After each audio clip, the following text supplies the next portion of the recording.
Hey, KidMin leaders, have you ever walked into a classroom full of excited, energy-filled children and maybe sugar hyped a little bit as well? And then suddenly you found out you had a missing volunteer and you had a last minute lesson that you really hardly had time to prepare because your volunteer was the one that was going to be delivering the message. Yeah, I think we've probably all been there. That's really a lot of work and it's a lot of problem. But you know what? I want to give you three major mistakes that you'll want to really avoid if you want your KidMin to thrive. And number two is one that I kind of did for years without realizing it. And you know what? It was not good for my entire team. So let's talk.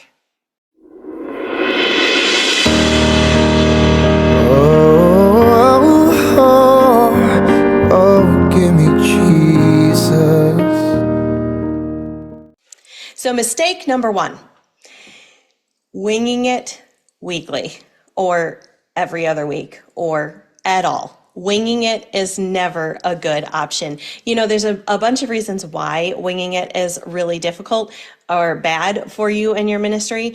But I think the first thing is that really kids, they're smart. They feel the chaos. They recognize when you're not prepared and when you're not ready. And then you're going to lose their focus. They're not going to pay attention. They're not going to stay engaged. It will just be a rough week. The second thing is that if you're winging it weekly, that really does cause burnout. We get so overwhelmed with life in general, and that's understandable. We all have a lot of things besides our children's ministry. We might have a family, we have a job, we might have children at home, maybe we take care of elderly parents. We have all different responsibilities, and it's easy to get burnt out. So if you're winging it weekly with your children's ministry, that's going to lead to burnout, and that's a difficult place to be. Couple ideas to help you not do this. You could use a Trello board. If you don't know how to use Trello, drop that in the comments because I'd love to share that with you. I love Trello and I can give you some pointers and tips on how to make that work for you. You can use Google Sheets. These are all different ways that you can plan and prepare ahead of time.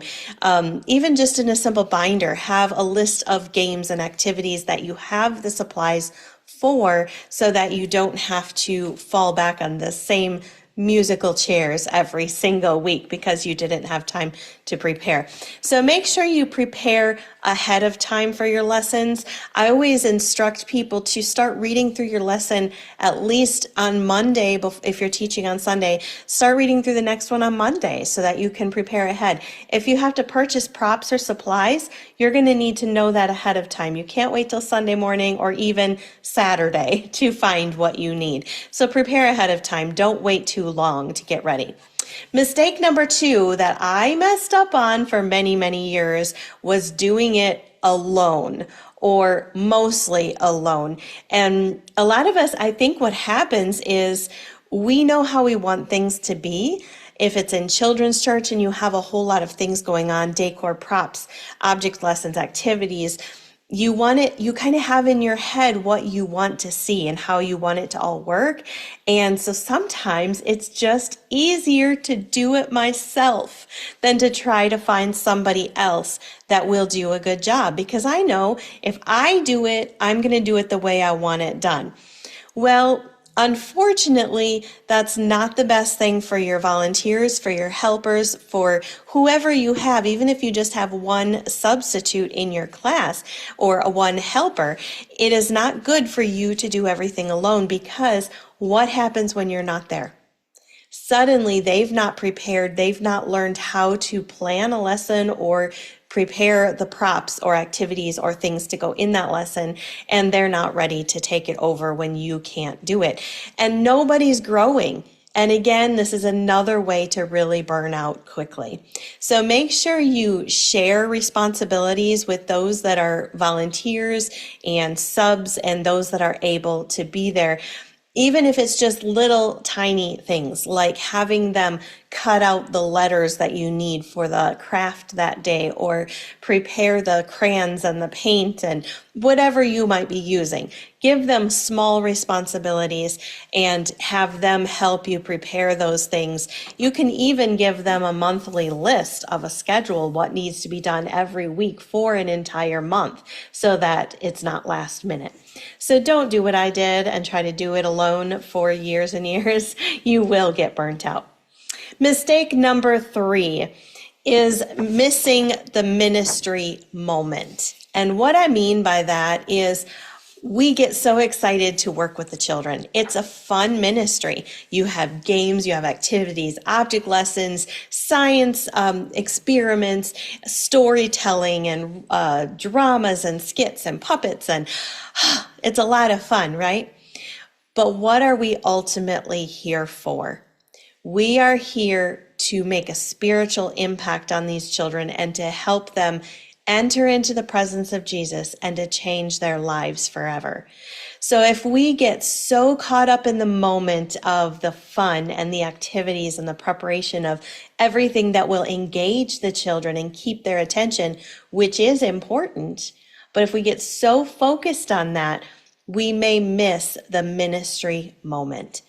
So we're not just babysitters. We can't ever be babysitters.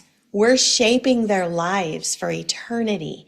And a lot of times, you're the first person in the church that has an opportunity to work with these little children.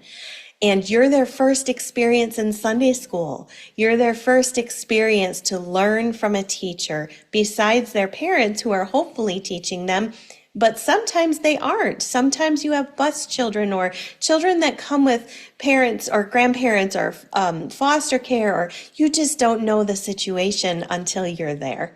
And so you need to realize that every moment counts. You're not babysitting even those little toddlers when they're 2 and they're in Sunday school. You're not their babysitter. You are there to bring them into the presence of Jesus and help them change their lives for eternity. So make sure you pray about your classes. Make sure you lead time for them to have time to worship and pray in their class, and really be able to experience the presence of Jesus as they are in that classroom with you.